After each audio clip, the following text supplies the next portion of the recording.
Unfortunately तीसरे match में performance इतनी अच्छी नहीं रही बैटिंग में, लेकिन अगर पहले 2 मैच देखा जाए तो उसमें probably UAE was a better team. पहला मैच इनएक्सपीरियंस की वजह से हार गए, क्लोज न कर पाए। दूसरा मैच ज़बरदस्त तरीके से किया, तो ओवरऑल यूएई की परफॉर्मेंस बड़ी ज़बरदस्त थी और प्रिपरेशन भी बड़ी कारआमद साबित हुई। टीम प्लेयर्स को, टीम के सीनियर प्लेयर्स को, फिर आपने देखा इस सीरीज़ में 2-3 जूनियर प्लेयर्स भी खेले, उन्होंने ज़बरदस्त परफॉर्मेंस दी। तो एक अच्छा कम्बिनेशन बन चुका है इस टीम का, जैसे सीनियर प्लेयर्स तो हैं ही स्टारवर्स हैं टीम के, लेकिन छोटे बच्चे जो जितने भी टीम में हैं सारे कंट्रीब्यूशन दे रहे हैं। सर उनकी परफॉर्मेंस बेहतर होती जा रही है। जब मैं उनके साथ पहली दफ़ा गया था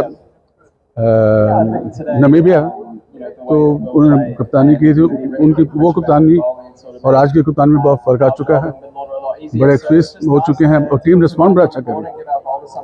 था ये T20 सीरीज़ और वो भी हम लोग न्यूजीलैंड के अगेंस्ट खेल रहे थे और मुझे बहुत खुशी हुई है। और जिस तरह मेरी टीम न्यूजीलैंड के अगेंस्ट खेली है, फर्स्ट मैच हम ऑलमोस्ट जीत रहे थे, अनलकी रहे नहीं जीते, सेकंड गेम हम लोग जीते और आज नहीं जीते, लेकिन मैं बहुत खुश हूँ मेरी टीम की परफॉर्मेंस है। जो मैं सोच रहा था, हमें सर्कल कैच करना चाहिए था, 55-60 रन करने चाहिए थे, जो हमें कॉस्ट गया और उसके बाद हमने थोड़े अर्ली विकेट दे दिए, जिसकी वजह से बाद में पार्टनरशिप नहीं लगी, इसी वजह से हम लोग मैच हारे। ये सीरीज़ खेले हैं, इससे हमें बहुत कॉन्फिडेंस हमारा बूस्ट होगा इंशाल्लाह। आगे गल्फ कप आ रहा है, T20 वर्ल्ड कप क्वालिफायर आ रहा है, इंशाल्लाह आप देखेंगे टीम एक अलग लेवल पे होगी। But to be honest, UAE played beautifully their second game and they deserved to win.